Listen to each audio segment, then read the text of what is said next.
আর কেরানীগঞ্জের মুক্তিরবাগে AB food and consumer products কারখানার ট্যাঙ্কে ব্যবহৃত হচ্ছে কৃত্রিম রং, ক্ষতিকারক কেমিক্যাল, অতিরিক্ত চিনি, সস্তা ফ্লেভার ও ক্ষতিকারক প্রিজারভেটিভ। এর মূল লক্ষ্য থাকে কম খরচে আসল ট্যাঙ্কের মতো স্বাদ ও রং তৈরি করা। স্যাঁতসেঁতে মেঝেতে রাখা কাঁচামাল, চারদিকে ময়লা আবর্জনার স্তূপ আর অস্বাস্থ্যকর পরিবেশই বলে দেয় এই ভেজাল ট্যাঙ্কের মান কেমন হবে। রমজানে বাজারে নকল পণ্যের ভিড় বাড়ে, বিশেষ করে ট্যাংয়ের মতো জনপ্রিয় শরবত পাউডার টার্গেট করে অসাধুরা। টিং, ট্যাং, ম্যাং নানা নামের চকচকে মোড়ক দেখে বোঝার উপায় নেই আসল নাকি নকল। ঐতিহ্যবাহী শিল্পনগরী কেরানীগঞ্জ এখন ভেজাল পণ্য উৎপাদনের আখড়ায় পরিণত হয়েছে। সারাদিন রোজা রেখে এসব ভেজাল ট্যাং খেয়ে অসুস্থ হয়ে পড়েছেন অনেকে। চিকিৎসক ও পুষ্টিবিদরা বলছেন, ট্যাঙ্ক সহ বিভিন্ন ভেজাল খাবার খেয়ে লিভার, কিডনি সহ বিভিন্ন অঙ্গ নষ্ট হয়ে মৃত্যু ঝুঁকিতে পড়ছেন মানুষ। বিস্তারিত জানাচ্ছেন মাহমুদ হাসান, ক্যামেরায় ছিলেন মেহেদি হাসান সুমন।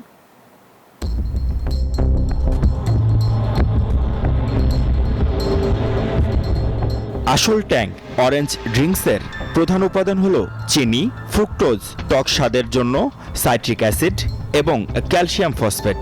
এছাড়া এতে ভিটামিন সি, প্রাকৃতিক ও কৃত্রিম ফ্লেভার এবং কৃত্রিম রং। আর কেরানীগঞ্জের মুক্তিরবাগে AB food and consumer products কারখানার ট্যাঙ্কে ব্যবহৃত হচ্ছে কৃত্রিম রং, ক্ষতিকারক কেমিক্যাল, অতিরিক্ত চিনি, সস্তা ফ্লেভার ও ক্ষতিকারক প্রিজারভেটিভ। এর মূল লক্ষ্য থাকে কম খরচে আসল ট্যাঙ্কের মতো স্বাদ ও রং তৈরি করা। স্যাঁতসেঁতে মেঝেতে রাখা কাঁচামাল, চারদিকে ময়লা আবর্জনার স্তূপ আর অস্বাস্থ্যকর পরিবেশই বলে দেয় এই ভেজাল ট্যাঙ্কের মান কেমন হবে।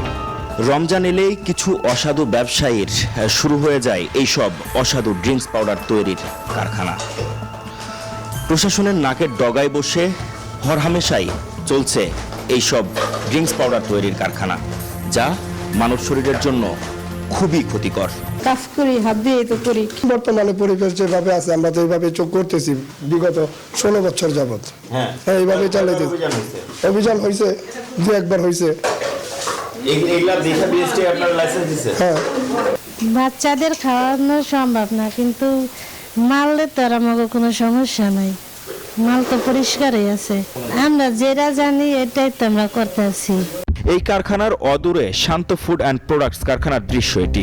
মহা সমারোহে এখানেও চলছে ভেজাল ট্যাঙ্ক ও ড্রিঙ্ক তৈরির কাজ। পণ্যের নাম টেস্টি সফট ড্রিঙ্ক পাউডার হলেও বাজারজাত করা হচ্ছে তানি সফট ড্রিঙ্ক পাউডার নামে।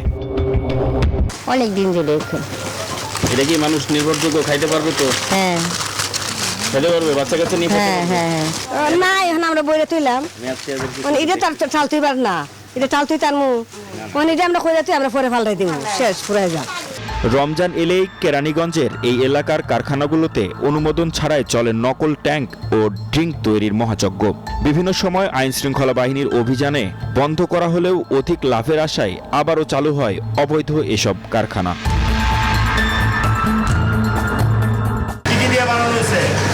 এটা বাবা আমি তো বানাই না, এটা বানাইলে মানুষ আলাদা আলাদা, রং দেওয়া ঘটনা কি? হ্যাঁ, এটা রং একদম। হ্যাঁ, সাইডিং আছে, চিনি আছে, রং আছে। এটা কিভাবে তৈরি করে, কি হয় সেটা আমরা বলতে পারি না। আমাদের এই যে 4টা মেশিন আমরা রোজার 2 সপ্তাহ আগে থেকে চালু দিছি। বিশেষজ্ঞরা বলছেন, ভেজাল খাবার মানব শরীরকে চরম স্বাস্থ্য ঝুঁকির দিকে ঠেলে দিচ্ছে। শিশুদের ক্ষেত্রে এ ঝুঁকি আরও বেশি। পরিবেশ হাইজেনিক কিনা, সুন্দরভাবে বোতলজাত করলো কিনা এবং সুন্দর পরিবেশ দিনের বেলা করলো কিনা, এটা অবশ্যই আমার কনসার্ন, কিন্তু নট অনলি কনসার্ন, আমার সাথে সায়েন্টিফিক কনসার্নটা আরও বেশি জড়িত, যেখানে ইনগ্রেডিয়েন্ট বা উপাদানটা সঠিক মাত্রায় আছে কিনা।